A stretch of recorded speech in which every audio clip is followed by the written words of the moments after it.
And good afternoon, ladies and gentlemen. This is another episode of Black Chat Radio with your host, Joe Jimmy. Once again, we are located exclusively on the Black Independent Media channel within the Roku network. If you all don't know, to access the show, you would simply go into the channel store within your Roku, navigate to the special interest category, and there you will find us, Black Independent, Black Chat Radio, within the BIMC or Black Independent Media channel. We want to thank you all for tuning in and listening, and please remember to spread the word. We want to expand. We want to let as many people as possible know about the show. Anyway, this is the month of August 2012. Folks, this month's show, or rather today's show, because as things happen, I may come up with a show out of the blue just because I, your host, think it's something that needs to be talked about. And today I wanted to talk about HIV, AIDS, and the source. You know, where does HIV originate from, or rather, is this truly a natural disease or a man-made concoction, the result of lab work, and who was responsible? That's what I want to discuss, because I had a very interesting discussion with someone actually in the medical field, actually a doctor, and we talked extensively about where HIV may have spawned from. I mean, how...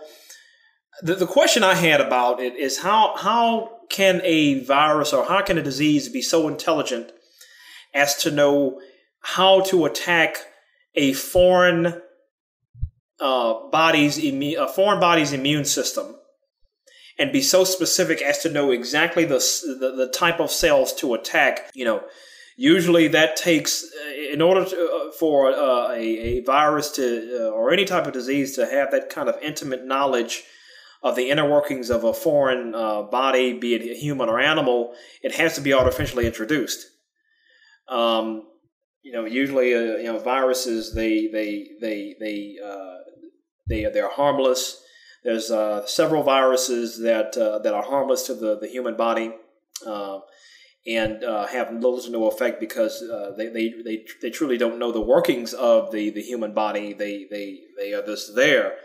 But in the case of HIV, it's probably the most intelligent virus ever I say created, but exists. The most intelligent virus to ever exist, to where it knows exactly the type of cells to attack. It attacks the immune system, the system designed to fight and defend against viruses, etc., etc. And that's the one thing I said to myself, that is unheard of in nature. That is awfully intelligent for a foreign body to know how to do that. So anyway, in this discussion, this medical individual that I was, this doctor that I was speaking to, they were hesitant to get into my theories and as far as the source of HIV, the origins of HIV. They did not want to get into that. They specifically stated that they were there to research and fight the disease and hopefully find a cure, but they did not want to get into the discussion of theories as it relates to where it came from. But folks, anyway, what I did find in my archives, there's an article, or rather there was news reporting that was done by 60 Minutes, CBS. And I'll put the link of it within the video that you're watching. But it's titled Dr. Death and His Accomplice. Okay, and to abstract this news report or this expose, this has to do with a doctor that was located in Irvine, California. He was a respected physician with an interest in AIDS research. However, what ultimately happened with this doctor, he actually committed suicide. And the police in Southern California actually they had done their investigative research, and this doctor had, horrific, his home. When the police searched his home, they found a cache of guns, ammunition, explosives. Within his refrigerator, they found vials of cholera, botulinum, salmonella, and typhoid in his refrigerator vials. Exotic diseases. They found that he had photos of 83 women, files rather, and Mike Wallace of CBS interviewed 2 of those women. And these women, what happened is that this Dr. Larry Ford, he threatened one of these women to infect them with a disease after she called off a relationship this Dr. Larry Ford was trying to have with him. But anyway, this gentleman, Larry Ford, committed suicide. Once the police, they were about to conduct a raid on his home, and he committed suicide, and that's where they found the vials of all these rare and exotic diseases in his refrigerator, etc., etc. But anyway, folks, here's the interesting part. And this is what really, really got to me, and this is why I wanted to discuss this on the show. Allow me to read directly from the article. Irvine police, however, did confirm that they found evidence that Dr. Ford was working with the apartheid government in South Africa in the 1980s, helping them develop chemical and biological weapons to fight opponents of the white-ruled government. So, Mike Wallace traveled to South Africa to conduct the first ever televised interview with the man who ran the apartheid-era program, Dr. Wouter Basson, whom the South African press has dubbed Dr. Death. Okay? Project Coast, as Dr. Basson's secret state program was called, was dismantled along with the white-ruled apartheid government. Mike Wallace's report reveals some of the types of germs studied by Project Coast and the ways in which they could have been used against black enemies of apartheid in the 1980s. The report also traces the mysterious connection between Dr. Basson and that California gynecologist. Dr. Basson tells Mike Wallace that he did send money to an offshore bank account for Dr. Ford, but he insisted was payment for some AIDS work. Some AIDS work Dr. Ford was conducting. Dr. Ford, again, the gentleman from the very onset who committed suicide. However, documents uncovered by the 60 Minutes investigation indicate that some of the AIDS work done in South Africa in the 1980s was used as a cover for biowarfare research under the auspices of the South African Medical Service, which oversaw Project Coast. A phrase from one of the AIDS documents reads, "The acquisition of any relevant chemical and biological weapons literature from Dr. Ford." Dr. Basson bristles when Mike Wallace confronts him with the document. "I have no knowledge of this document. That's not my document," Basson contends. It has nothing to do with Project Coast. Among the alleged weapons hatched in the South African labs were anthrax-laced envelopes, cigarettes and chocolates, botulism toxin in beer bottles, and salmonella-laced sugar. There were more technical delivery devices, such as an altered umbrella that injected a poison called Silatrane. Dr. Ford is alleged to have worked with Silatrane for Dr. Basson during research disguised as hair regrowth experimentation.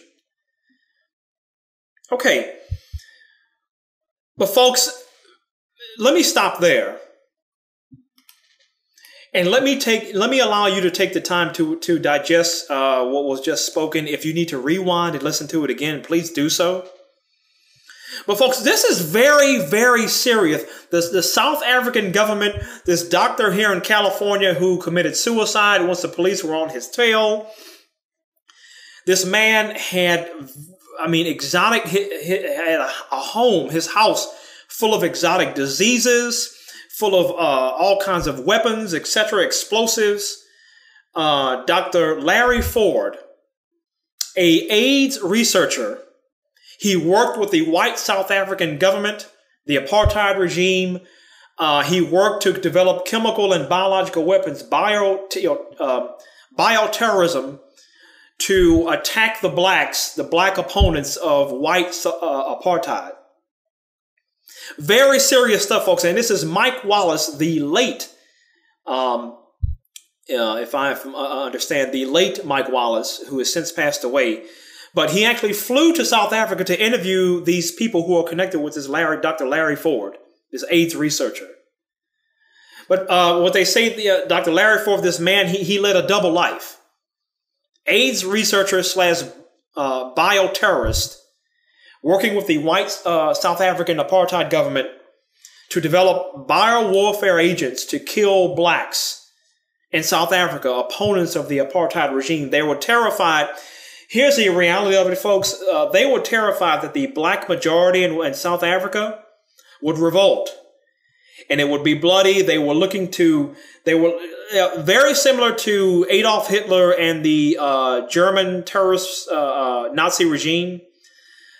They were looking to kill as many Jews as possible in Germany and Europe, the whole of Europe, just as Dr. Larry Ford and that South African white apartheid terrorist government was looking to kill as many blacks as they possibly could through biowarfare, through various methods of terrorism.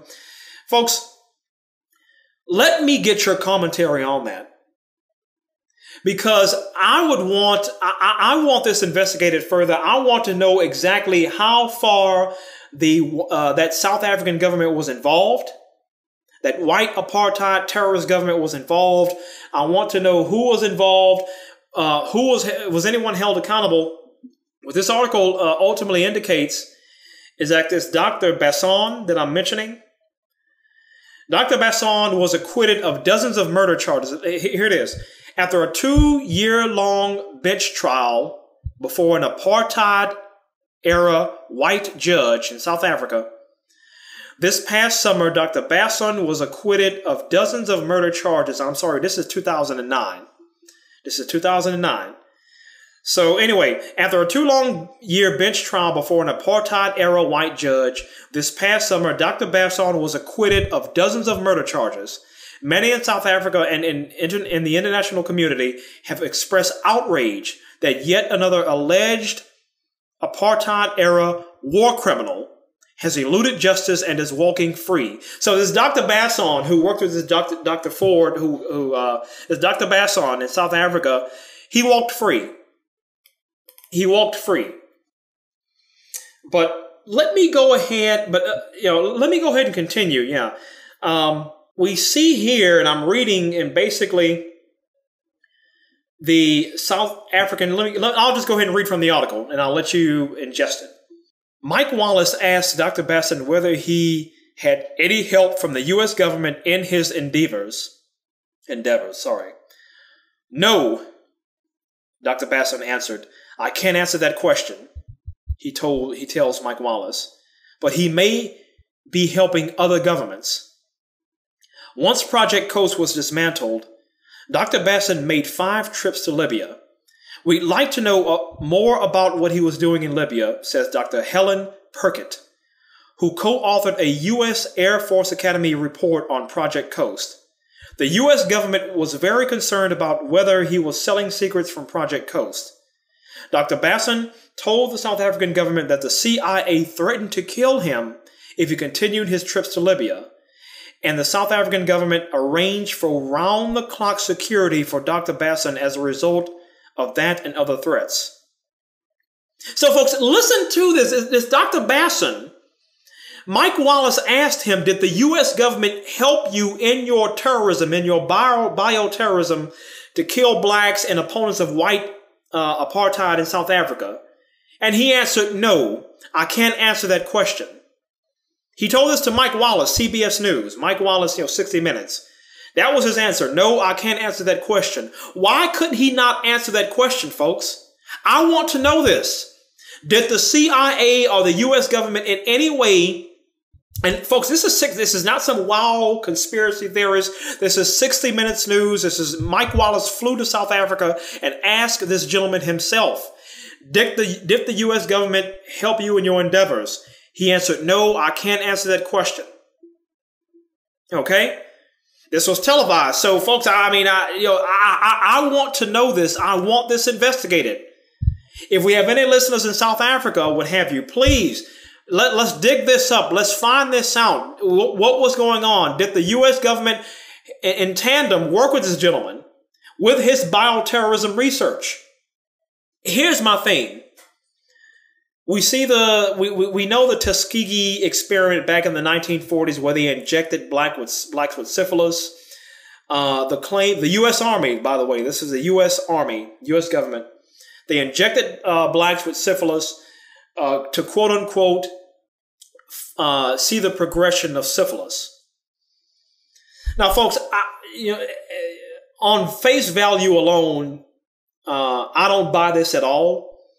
Just because syphilis and the progression of syphilis has been documented going back to the 12th century.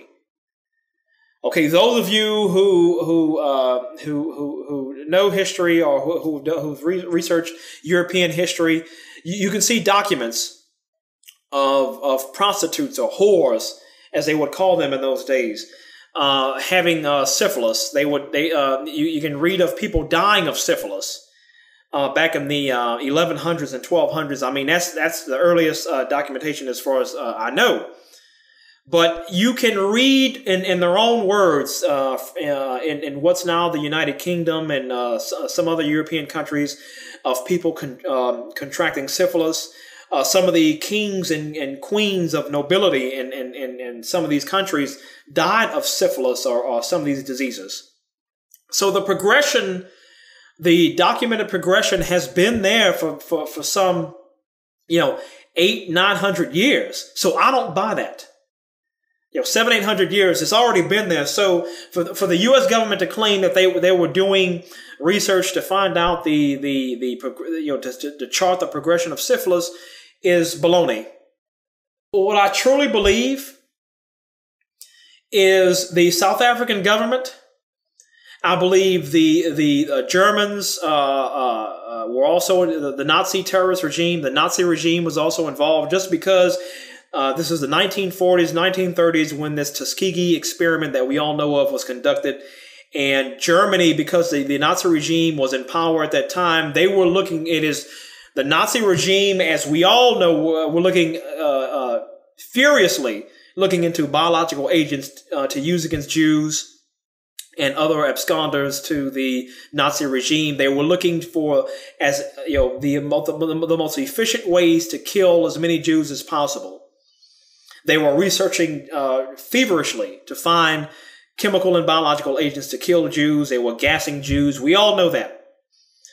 But what I posit here on Black Chat Radio today, your host Joe Jimmy, is I believe the U.S. government, in tandem with German Nazi researchers and possibly the South African government, they were working in tandem to create the perfect bioweapon, HIV.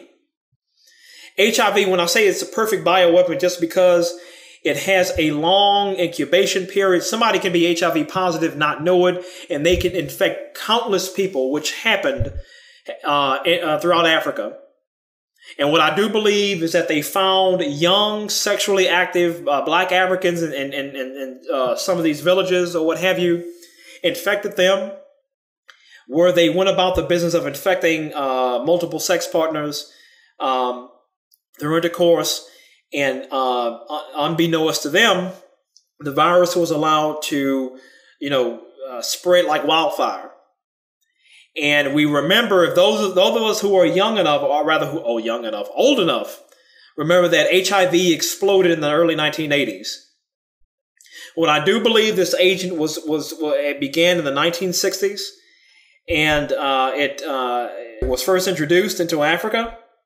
And by the 1980s, where that incubation period where HIV then turns to AIDS, depending on who the individual was, there we had all these people all of a sudden were dying.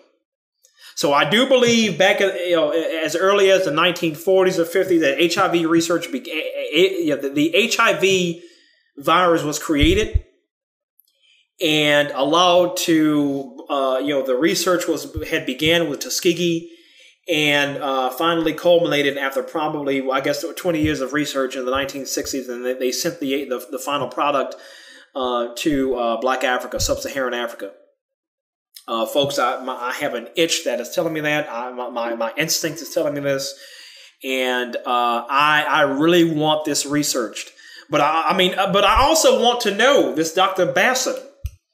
This gentleman, Dr. Basson, when he was asked by Mike Wallace, did the U.S. government assist you in your bioterrorism research? Did they give you any kind of assistance? He could not answer that question. He could not answer the question. That was his answer. And, that's terrible. But folks, let me go ahead and continue.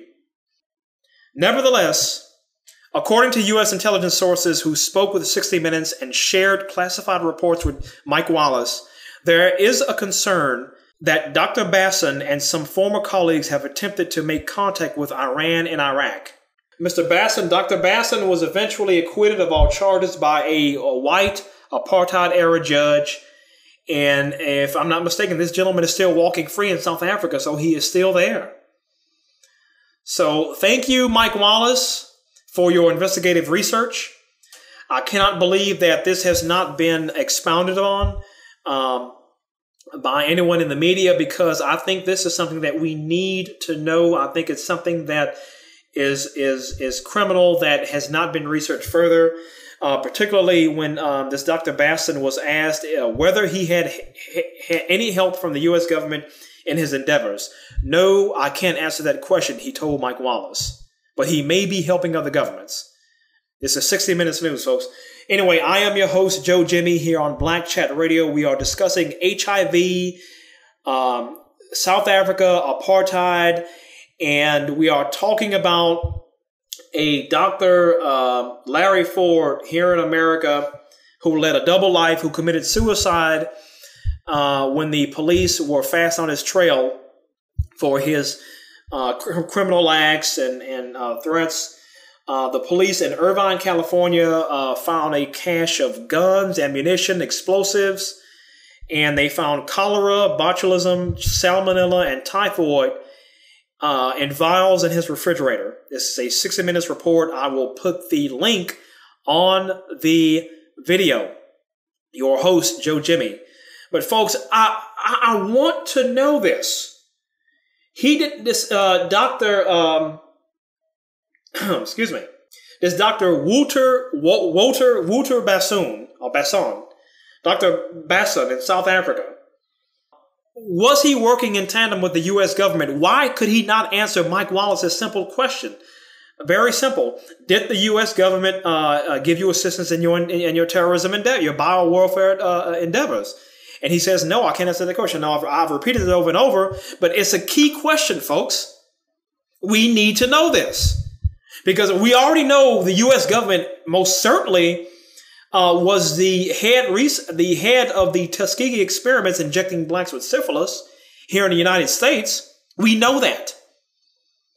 And they denied it for years. When this came out, the U.S. government steadfastly denied it. Oh, it's ridiculous. Oh, it's preposterous. Oh, it's absurd.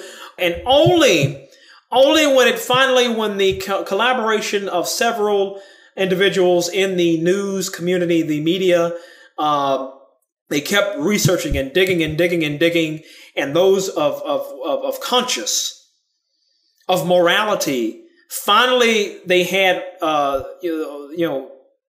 all the evidence they needed. The U.S. government finally admitted, okay, fine, We admit, yes, we did. The Tuskegee experiment, yes, we did inject black with syphilis. And that was it. You know, I don't believe anyone went to jail for that. I believe they claimed the statute of limitations and what have you for this act of terrorism against blacks in the United States. But folks, we need to research this. This Dr. Larry Ford in Irvine, California, he committed suicide after the police were on his trail. This man had C4 plastic explosives, guns and weapons. But I would want this research, folks, and the connection between HIV, the South African apartheid white terrorist government, and the German Nazi regime. I have no doubt there is a connection. This trifecta that we have, there is a connection, folks. Nobody has done the research. I mean, I thank goodness CBS News, 60 Minutes, and Mike Wallace did this. But we need to find out the truth, because I've said this before on my theories on HIV. That is a test tube virus created by man. That virus is too smart. It is too intelligent. It had intimate knowledge of the human immune system that I believe was artificially introduced to it. That research was done. This virus was allowed to learn the workings of the human, or was engineered to attack the human immune system. We recently hear in the news, folks, where the U.S. Army actually created, I believe it was the bird flu, the avian flu, that the U.S. government, U.S. Army actually created a more virulent version of it.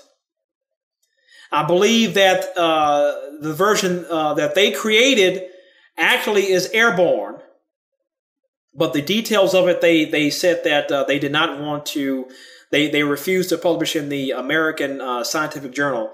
But the U.S. government created a more virulent, a more potent version of that avian bird flu that is transferable to humans and is airborne.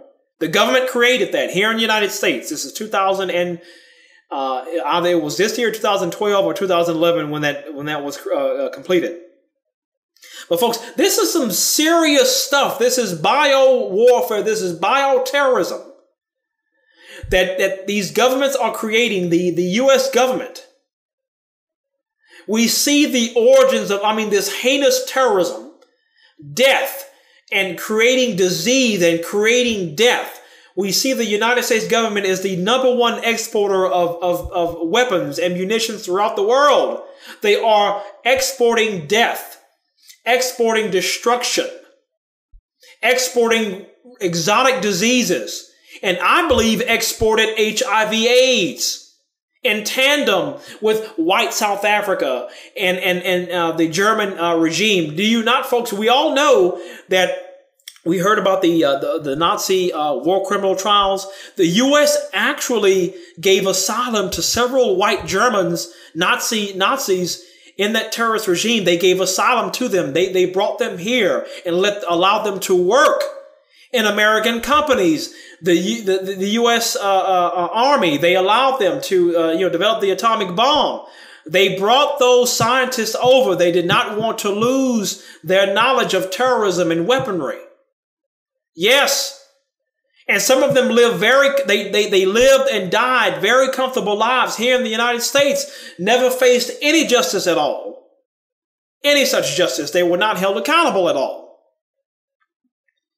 But folks, these are the things that I think need to be discussed. We have to get to the bottom of this.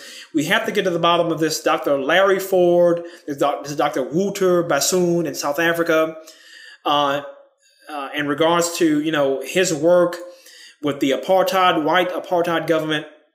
Did the CIA or the U.S. government give him assistance?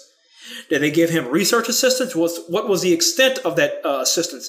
What did they help him with? This is the 1980s, mind you, when this supposedly happened. But, what research was done? we hear about all these exotic means they were creating and developing. And Dr. Basson and this Dr. Larry Ford who committed suicide. I'll repeat. Among the alleged weapons hatched in the South African labs were anthrax-laced envelopes, cigarette and chocolates, botulism toxin in beer bottles, and salmonella-laced sugar. There were more technical delivery devices, such as an altered umbrella that injected a poison called Cilatrane. Cilatrane. Dr. Ford is alleged to have worked on Cilatrane for Dr. Basson during research disguised as hair regrowth experimentation. I mean, folks, listen to this stuff. I mean, umbrellas and laced cigarettes, botulism in beer bottles, salmonella-laced sugar. Folks, I mean, this disturbs me greatly, and I had to get this out. And please remember our website. That is blackchatradio.blogspot.com. That's blackchatradio.blogspot.com. This is your host, Joe Jimmy, here on Black Chat Radio. We want to hear from you, folks. I've repeated some things, I know, but we need to get to the bottom of this. And those of you in the research community, those of you in the news media community who may have happened to hear this, please, we want to hear from you. We have to get this researched. Anyway, that is it for today's show. I will be expounding on this in future episodes, folks, because this disturbs me greatly. As I said before, HIV/AIDS, in my contention, is a man-made disease, and we need to get to the bottom of this. That is it for today's show, folks. I am your host, Joe Jimmy, and you have a great day.